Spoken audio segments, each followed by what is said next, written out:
Mesdames et messieurs, bonsoir et bienvenue dans cette édition française du journal de Viva TV.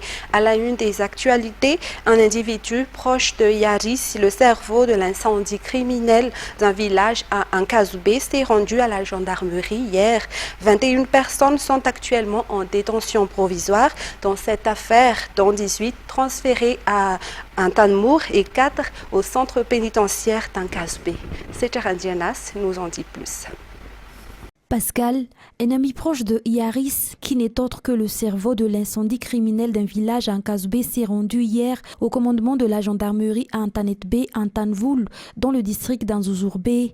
Ce dernier appréhende la confrontation avec les forces de l'ordre, d'où sa décision de se rendre. Ce dernier, avec les 6 arrêtés par la compagnie Imirne Centrale, sont actuellement à Ntanmour, ce qui porte le nombre des impliqués dans cette affaire à 21, dont 18 détenus à Ntanmour et 3 à Nkazoubé.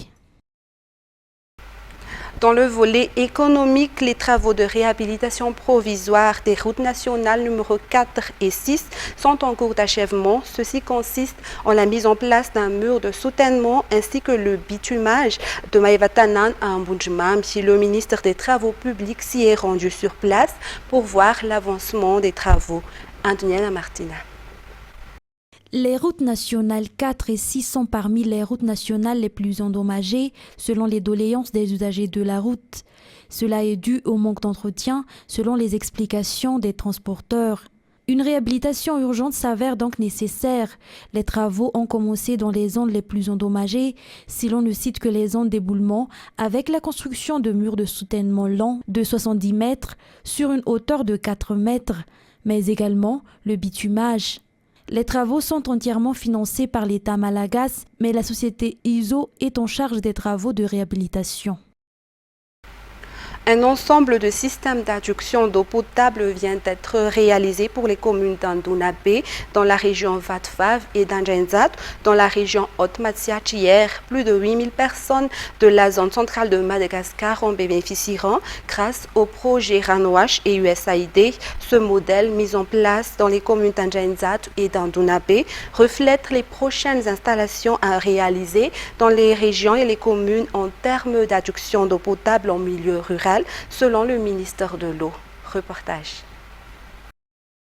Cet ensemble de systèmes d'adduction d'eau potable est destiné à répondre aux besoins quotidiens des 4447 personnes dans la commune d'Anjenzat, région Haute-Matiach, et d'Andunabé dans la région Vatvav, afin de solutionner à leur situation précaire en matière d'approvisionnement en eau potable. L'USAID, à travers Ranwash et un concert avec le ministère de l'Eau, de l'Assainissement et de l'Hygiène et d'autres partenaires, ont engagé une série de partenariats publics-privés afin d'apporter cette solution durable et de qualité à ces deux communes pour leur approvisionnement en eau potable.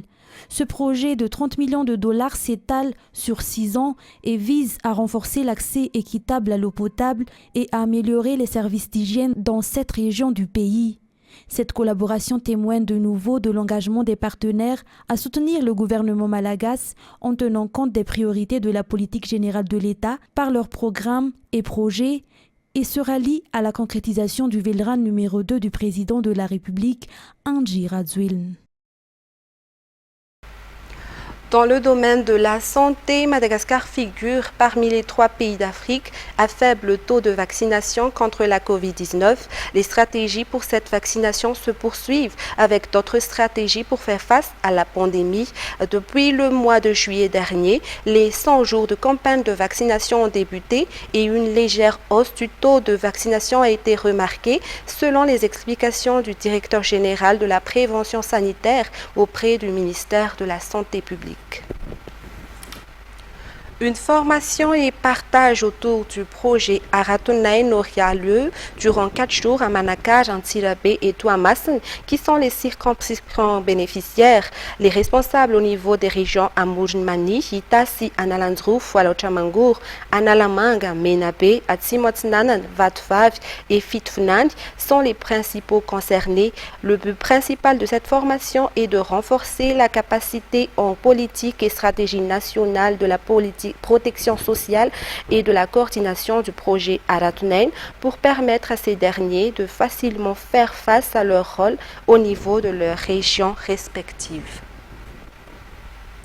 Page sportive actuellement historique, tel est le mot pour qualifier l'exploit de Ankwai qui ont remporté la victoire contre le Mali hier dans le cadre des demi-finales de l'Afrobasket U18 masculin.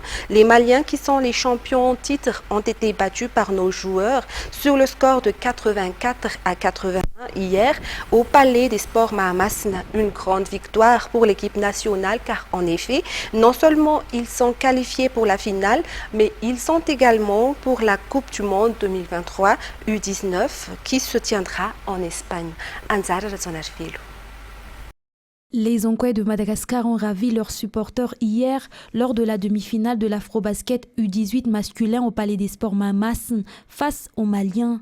Madagascar a marqué en premier durant cette demi-finale avec Mathias, puis les Malagasy ont enchaîné avec des tirs 3 points.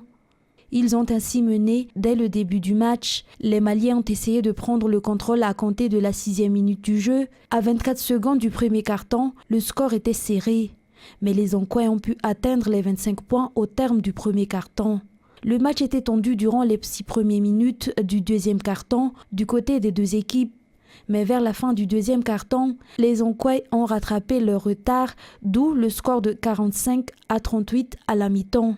Lors de la deuxième mi-temps, le jeu a été équilibré, mais nous avons commencé à maîtriser le jeu vers la 4e minute. Puis, les Maliens ont pris de dessus 5 minutes avant la fin de ce troisième quart-temps qui s'est terminé sur le score de 64-62.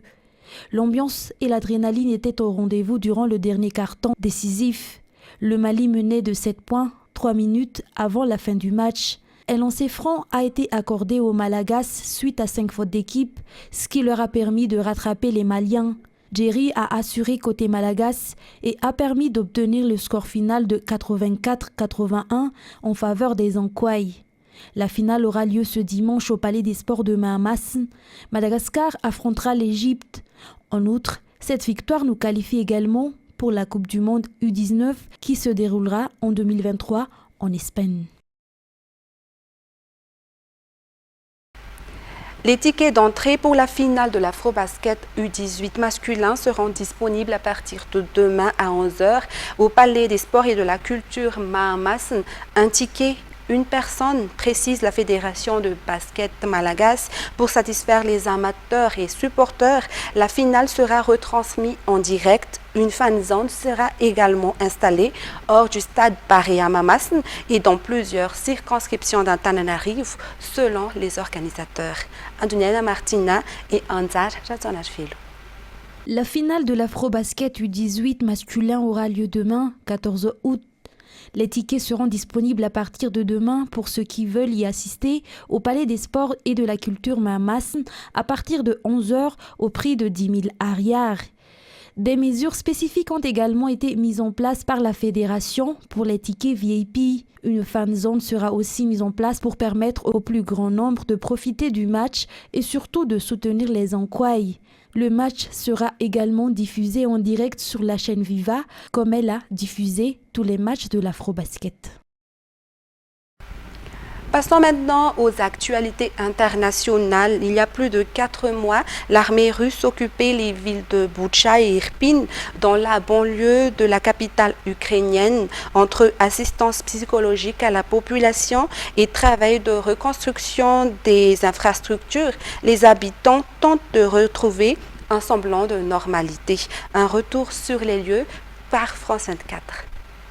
Quand on parle d'Irpin et surtout de Boutcha, il faut avoir en tête que dans la mémoire collective, on compare ça aux massacres qui ont eu lieu de l'armée russe en Tchétchénie. Il s'agit de milliers de morts dans la région de Kiev, plus de 1400, et rien qu'à Boutcha, plus de 450. On parle de viols, de tortures, on parle tout simplement de tueries de masse. Alors, on a rencontré deux jeunes psychologues qui exercent depuis un peu plus de 5 ans, qui elles-mêmes vivent dans la banlieue de Kiev, puisque ces deux villes sont à moins de 30 km de la capitale.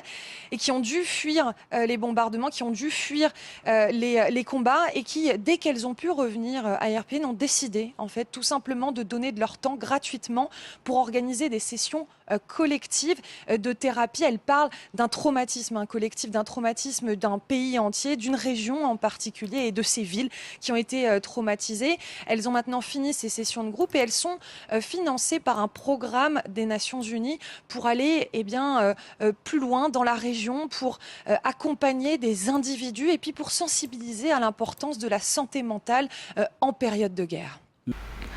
Le temps reste très chaud ce jour sur l'Hexagone, mais l'arrivée d'une perturbation orageuse par le sud-ouest devrait faciliter le travail des pompiers, toujours mobilisés contre les incendies en Gironde. Toujours France 24. À peine arrivés sur les lieux de l'incendie, ces pompiers allemands sont à pied d'œuvre. Un travail de précision. Équipés de ces sacs remplis d'eau, ils éteignent ces points chauds pour éviter que les flammes ne se propagent. Des feux de forêt presque indomptables, pour eux, c'est un terrain inhabituel. Les paysages, les plantes qui poussent ici sont différentes de chez nous. Et le sol aussi. Donc on est obligé d'adapter notre façon de travailler. À la main, éliminer la végétation pour que rien ne puisse brûler. Le geste peut sembler dérisoire, mais les pompiers auraient du mal à faire sans.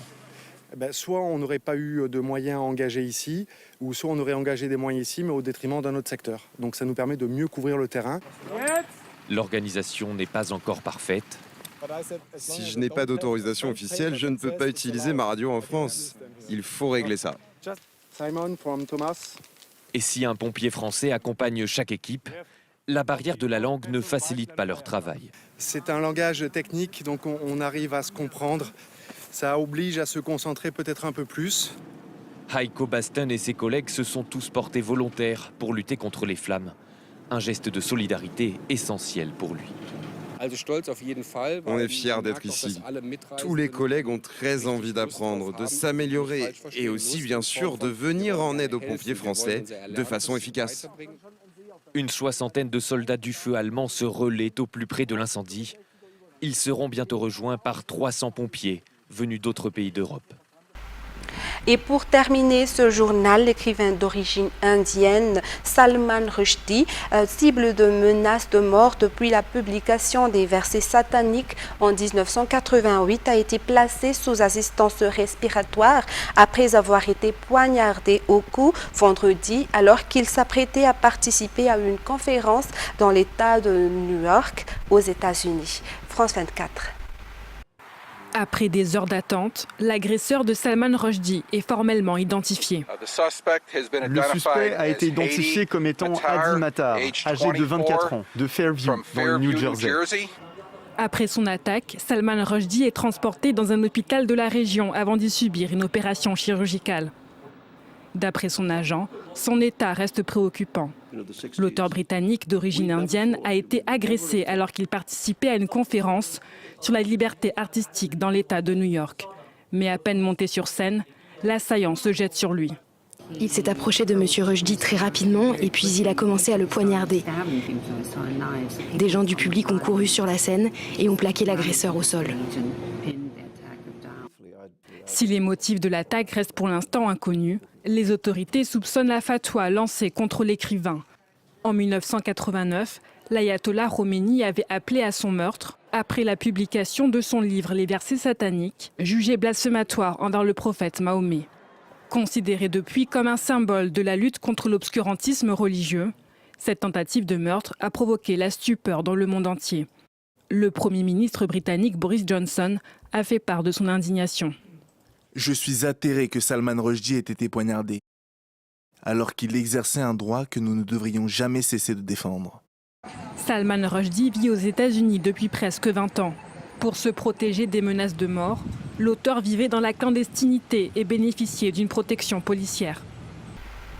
Ainsi s'achève ce journal, version française. Restez toujours sur Viva. Juste après ce journal, vous allez suivre la grande finale de l'émission La Voix d'Or. Sur ce, je vous retrouve demain et bonne soirée.